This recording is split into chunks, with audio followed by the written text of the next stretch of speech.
Good afternoon, YouTube. It's Jacob again from Team Pyramid. So today I want to show you my Counter Fairies deck profile. So just a little thinking on this deck. So I don't actually think this deck needs an extra deck, and I think it's going to be quite competitive. Hopefully someone can make something of it because it just makes traps come alive again, which I like.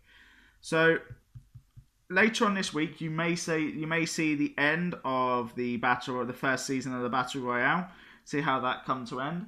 There will be many more videos coming this week. Obviously, I'm going to start a new segment of teaching how to duel again for someone that's never played. I've roped my better half into helping me with that side. So what I'm going to do is show you this deck profile now, okay? So I'm going to start things off by showing you that I run 3 Bountiful Artemists. So Bountiful Artemist is really good, obviously, for the fact that anytime a counter trap is played, whether it's you or your opponent, you get to draw 1 card, and it's not once per turn, and it's not once per card. So if you have multiples of these on the field, for each counter trap you're drawing 3 cards. And that is incredible, especially the amount of counter traps, obviously, counter fairies run. You're just recurring resources every single time. Okay, then I run 3 of the Minerva, Scholar of the Sky. So I run this as pretty much, so this card can go ahead and get to crazy stats. It already starts off at 1700, but it goes ahead and it can just get really high, especially because every time a counter trap is played, again, don't have to be yourself, it could be your opponent, but every time a counter trap is played, you get to go ahead and increase it by 500.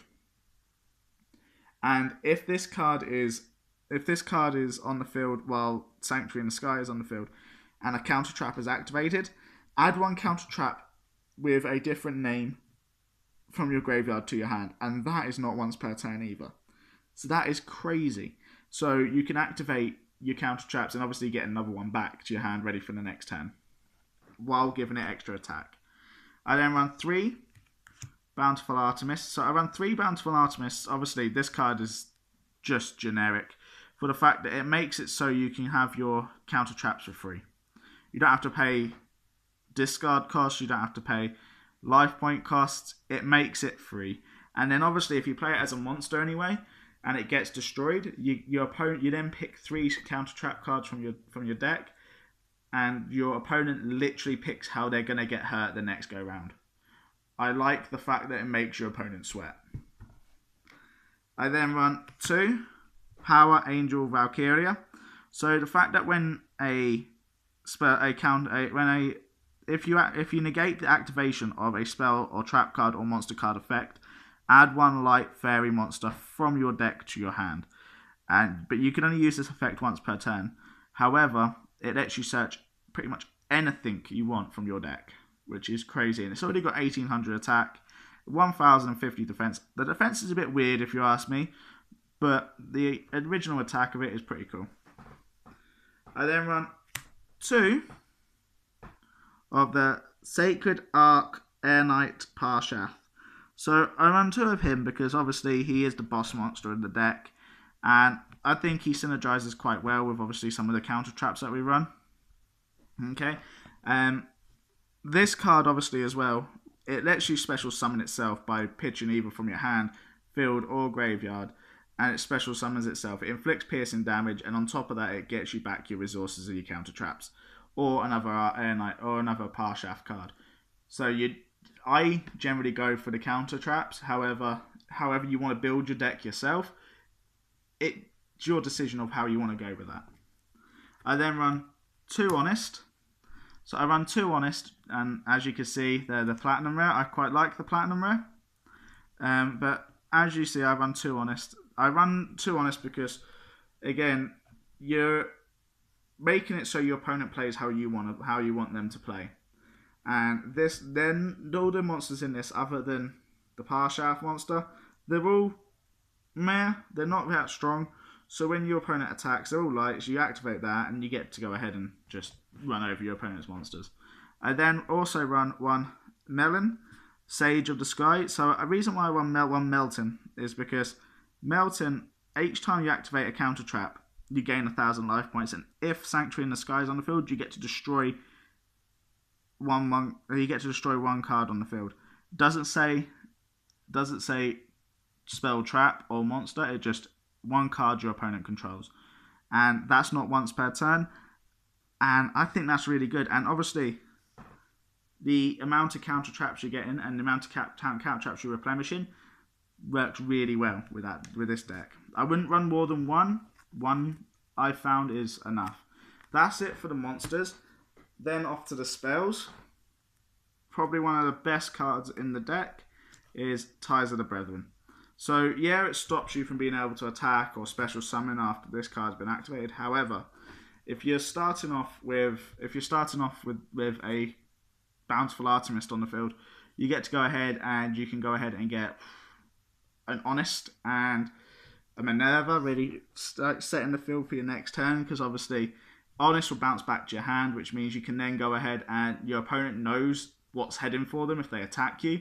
So I like the fact of that. I'll show you just a couple of cards you can obviously go with him at the end.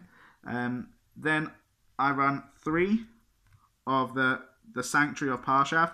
For the fact that this card is treated as Sanctuary in the Sky and your fairies get 300 extra attack, I think is really good.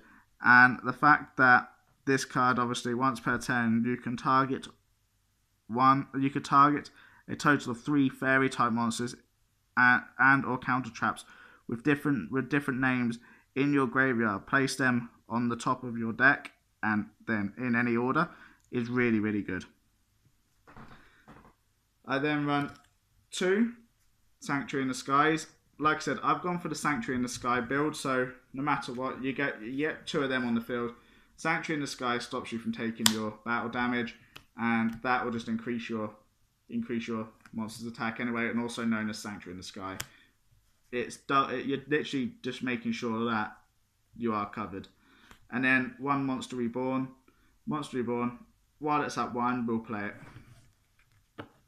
Then off to the traps, the bit that everyone loves. So it is quite a run and a heavy trap count. I run 3 Divine Punishments. So this card will only work while Sanctuary in the Sky is on the field. When a spell, trap, or monster effect is activated while Sanctuary in the Sky is on the field, negate the activation, and if you do, destroy it. So it's a Solemn Strike and Warning with Sanctuary in the Sky on the field. And as you can see from the spell cards, that's pretty much all we're running. Then Ultimate Providence. So again, it's exactly the same. However, this one you have to go ahead and pay a cost. So this one this one is when a spell, trap card, or a monster effect is activated, destroy it. Discard 1 card of that same type, spell, trap, or monster. Negate the activation. However, if you're running Bountiful Artemist on the field at the same time, you don't have to actually pay the cost, so it's actually free. I then run 3 Drastic Drop-Offs. So the fact that you can just, as soon as your opponent draws, and you can make them just lose 1 card from their hand. Yeah, they get to pick, which is a bit of a downside, but they still lose card advantage. I then run 3 Solemn Strikes. Solemn Strike in this deck most of the time is free, so the fact it goes ahead and just does that, it does what it does. Don't need to explain Strike.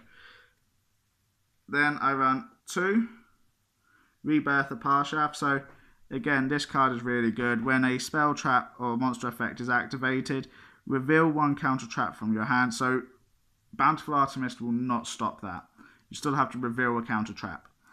Reveal the counter trap from your hand, then discard 1 card, and if you do, and pay 1,000 life points. So Bountiful Artemist will stop the discarding 1 card and paying the 1,000 life points, which is really good. Negate the activation, and if you do, shuffle that card into their deck. Then you can special summon 1 Parshaf monster from your deck or extra deck. So it don't just mean from your main deck. It can also be from your extra deck. However, I've run this deck with no extra deck, just for the fact I don't think it needs it. Then to finish off, I run 1 Solemn Warning. So I'm actually thinking of cutting this to 1, the Rebirth of Parshaf. I'm thinking of cutting it to 1 and running a Solemn Judgment, especially now it's legal. And in this deck, you can go ahead and play it for free. But that's it for my Counter Fairy deck profile. I'd love to hear what you guys think. I'd love to hear if you guys have actually built a deck yourself, and if you guys are running any cards that are different, please let me know. if you guys want to see any deck profiles, please let me know and I'll get the deck profiles made and get them up on the channel for you. Or if you guys have got a deck list yourself that you want to see on the channel, please send me the deck list itself. I'll get the cards and I'll make your deck list and showcase it on the channel. If you guys want to see any actual packs open, please let me know in the comments below. And as always, if you like the video, please hit the thumbs up button and subscribe. There'll be much more segments coming up very shortly and many more deck profiles and pack openings coming up. As always, thank you very much YouTube for watching and I hope you have a great day.